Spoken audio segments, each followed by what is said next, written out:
student, myself Rajendra Aaseri. I am assistant professor in computer science department at Government Bangalore PG College, Didwana. In the previous lecture, we have discussed about basics of cryptography. Then we have discussed various cryptographic techniques like monoalphabetic and polyalphabetic. We have discussed some concept about stream and block cipher, crypto system. Now in today's lecture, first we are recapping the previous concept briefly. So what is basically a crypto system? It is require a plain text and it will give the output in the form of ciphertext. So we are having initially plain text, we will apply encryption algorithm, then it will generate ciphertext, then ciphertext will be applied to decryption algorithm and it will generate the corresponding plain text.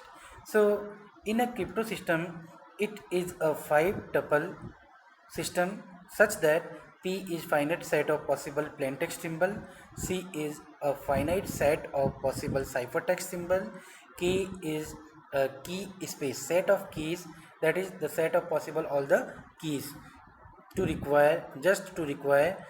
convert from plain text into ciphertext. Means key is the main thing required to convert a plain text into ciphertext. E is set of possible encryption rules, means it can be substitution or it can be transposition, and D is just reverse operation of encryption, that is decryption rule. So if you see the note point, when we apply encryption on plain text P, that is E of P, then again we are applying decryption, then it will result again into a plain text. Means after applying encryption, if we apply again decryption, then resultant will be plain text only. Now encryption and decryption algorithm are categorized on various bases. We have all discussed about this thing, but briefly I am just recapping. Now first thing, based on the type of operation used for transforming plain text into ciphertext, there are two type of encryption decryption algorithm: substitution type of, and second is transposition. So in substitution, we will substitute at place of every plain text symbol, a corresponding new symbol will be substituted. But in case of transposition, we will apply some permutation and combination, some position change of the alphabet will be done, but content of the message will not be changed, just the message will be rearranged. That is called as transposition technique. Now the second category of encryption and decryption algorithm is divided based on number of keys. So if we are using only one key, that is called as secret key or single key, then it is called as conventional or symmetric type of cryptographic algorithm. And if we require at least two encryption key, one is public key and second is private key, then it is a symmetric type of or public key encryption type of algorithm. Third category is the way in which the plain text is processed. Now plain text can be processed as a whole, it means combination of the alphabet, in the form of combination of alphabet, then that is called as block cipher. And if we are converting alphabet by alphabet, symbol by symbol of the plain text, then it is called as stream cipher. Now one very important concept is Kirchhoff principle. It means the security of algorithm can be compromised, but the security of key, if compromised, then it violates the security of the communication. Means security depends on the secrecy of the key, not on the secrecy of the algorithm. So in the previous lecture we have discussed about additive cipher.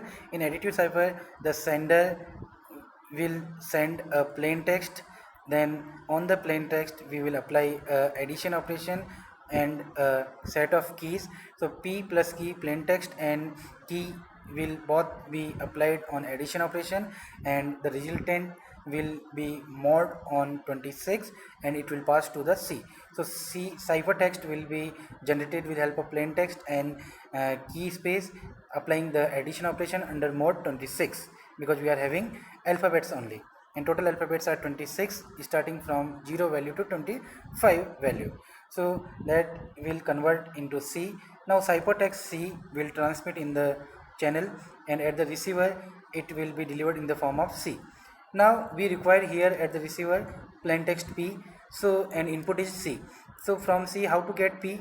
We have to apply a reverse operation which we have done at the at the center we have done addition. Here we need to do what? Subtraction. So from the C we need to subtract K key, then the resultant will be done mod 26 and result will be passed into P plain text. So in this manner we will convert our P into C and again C into P. Encryption and decryption is performed with the help of additive cipher. So when the cipher is additive, the plain text, cipher text and key space all are comes under Z26. Means all are having total 26 possible combination. Now next category is multiplicative cipher. In multiplicative cipher, how it is different from additive cipher? In additive cipher we have performed addition operation. Here we will perform multiplication operation. So when we apply multiplication at encryption algorithm side, then C will be generated. So how to get C? For getting C we need to give input plain text and multiply it with the key. So the resultant will be done under mode 26 and it will go into the ciphertext. The final ciphertext will be the combination or the result of the plain text into key mode 26. Ciphertext will transmitted from the channel and at the receiver side decryption algorithm will be applied. So in the decryption also we will apply multiplication operation, but rather than using k key we will just use multiplicative inverse of k, that is k inverse. Now every alphabet from Z26 doesn't have multiplicative inverse, that's why key space comes under Z26 star. It means combination or collection of all the multiplicative integers, all the integers whose multiplicative inverse are possible from 0 to 25, Z26. So see how to get plain text again. So here also misprint is there. We require P. How to get P? With help of C, multiply with what? K inverse under mode 26. So in this manner if we do, so we will get the plain text. Now in a multiplicative cipher, the plain text and ciphertext are integer in Z26. The key is in an integer of Z26 star. Star means collection of integers whose multiplicity inverse are exist. Now the main concept, that is affine cipher. In this lecture we have to mainly focus on affine cipher. So affine cipher is nothing else, it is combination of additive cipher and multiplicative cipher. So here we have to apply at encryption and also two step we need to apply, and in the just reverse manner we have to apply two step at the receiver end also. So step by step we are understanding. Sender Alice want to send a plain text P to the receiver Bob. So for transmitting this P, sender Alice required to convert this P into a ciphertext C. So how to convert that? So here first step is we are calculating what? T. T, how to calculate T? T is basically a intermediate cipher which we get with the help of applying additive cipher. So plain text into K1. Two keys are required because we are applying two cipher simultaneously. First we are applying additive cipher, after that whatever result is coming on that we are applying what? Multiplicative cipher. Multiplicative cipher we are applying. So T is the resultant of the additive cipher. How to get that? Plain text into first key mod 26. Now this T will be input to the multiplicative cipher. First we have applied here what? Multiplicative cipher we have applied. Multiplicative cipher will be first applied, after that we will apply what? Additive cipher. So how to apply now additive cipher? First was multiplicative cipher, means T equal to P into K1, and here C equal to T plus K2. K2 is used for additive cipher mod 26. Now the result will go, C will go to the channel, and at the channel C will be decrypted and we will get what? T. How to get that? So we have to apply what? Decryption. First decryption of what? Last we have applied additive, it means here first we will apply additive decryption.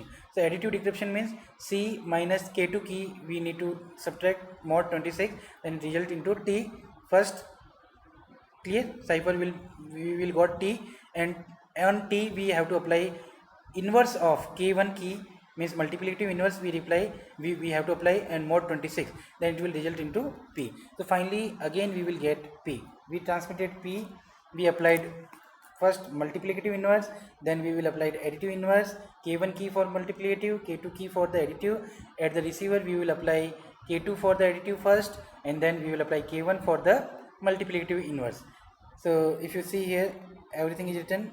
For C we have written in combination form P into K1, that is T plus K2 mod 26. So this is the encryption process.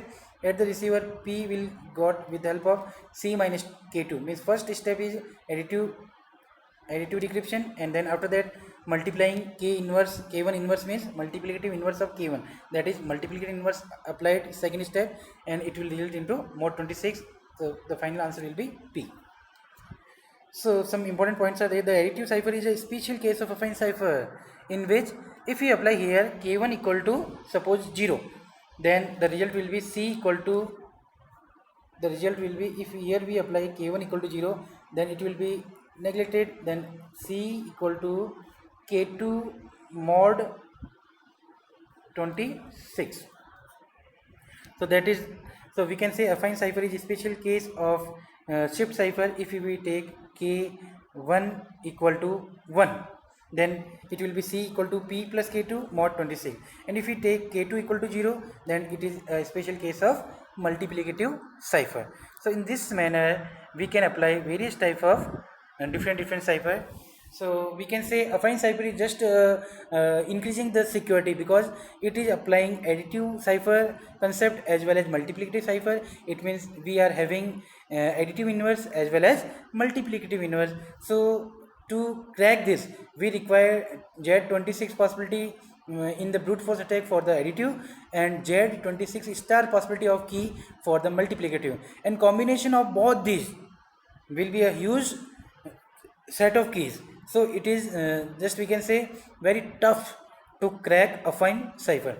So it is affine use of affine cipher result into enhancement of the security of the message or content. Thank you.